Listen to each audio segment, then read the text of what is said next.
Sir একটা video viral হয়েছিল যে র্যাঙ্কিং এ বিশ্ববিদ্যালয়গুলো সিইউ দেখতে হলে আপনি নিচ থেকে উঠেন। তো আমরা হচ্ছে যেহেতু আমরা স্যারকে ভিসিট পেয়েছি, স্যার র্যাঙ্কিং উপরে উঠাবেন, কিন্তু স্যার এমন আসার পরে আমরা দেখলাম যে ঢাকা বিশ্ববিদ্যালয়, রাজশাহী বিশ্ববিদ্যালয়, জাহাঙ্গীরনগর বিশ্ববিদ্যালয় তারা তফসিল ঘোষণা করলো, কিন্তু র্যাঙ্কিং এ তো আমরা পিছনে ছিলাম, আমরা ভিসার আমলে সামনে আসতে পারিনি। তো এটা আমাদের দুঃখের ব্যাপার। আজকে ঢাকা বিশ্ববিদ্যালয় খুব আমেজের সহিত বিশ্ববিদ্যালয় শিক্ষিতা উৎসবের মতো করে ডাকসু নির্বাচন করতে, কিন্তু আমাদের এখনো ধাক্কাতে হচ্ছে। কিছুদিন আগে আমরা আন্দোলন করেছি, বারবার আন্দোলন করার পর এখন বলা হচ্ছে তফসিল ঘোষণা করা হবে। আমরা আশাবাদী যে তফসিল দ্রুত সময়ের মধ্যে হবে, বৃহস্পতিবার যেটা ঘোষণা করেছেন। এবং যদি তফসিল ঘোষণা করা হয়, এরপর থেকে চট্টগ্রাম বিশ্ববিদ্যালয়ের সকল ক্রিয়াশীল সংগঠন, সকল শিক্ষার্থীরা একটু আমেজের সহিত এবারে চাকসু উপভোগ করবে, যেহেতু প্রায় 30-35 বছর আগে আমাদের চাকসু হয়েছিল।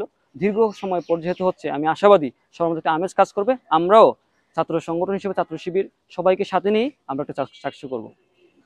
আমাদের মূলত 3টা দাবি ছিল। একটা হচ্ছে চাকসুর তফসিল ঘোষণা করা, আরেকটা হচ্ছে শতভাগ আবাসন, আরেকটা হচ্ছে সেশনজট নিরসনে কার্যকর পদক্ষেপ গ্রহণ করা। তো আমরা প্রথম দফা দাবির স্যার আমাদের একটা ডেডলাইন দিয়েছেন, আগামী 28/8/25 রোজ বৃহস্পতিবার আমাদের চাকসু নির্বাচন তফসিল ঘোষণা করা হবে।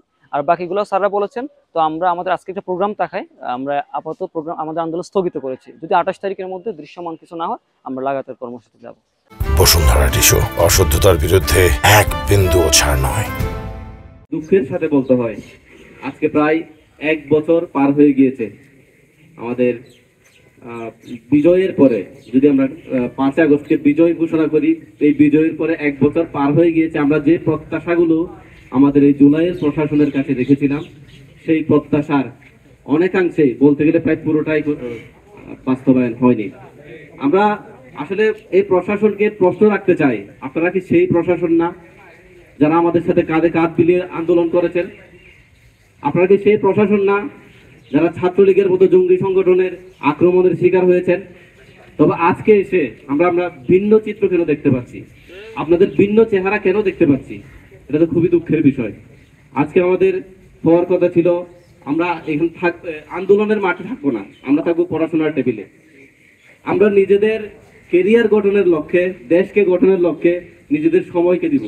কিন্তু আজকে দেখতে পাচ্ছি আমরা প্রায় প্রত্যেকটা ইস্যুতেই, প্রত্যেকটা দাবিতেই আমাদেরকে আন্দোলন করতে হচ্ছে। এটা খুবই দুঃখজনক।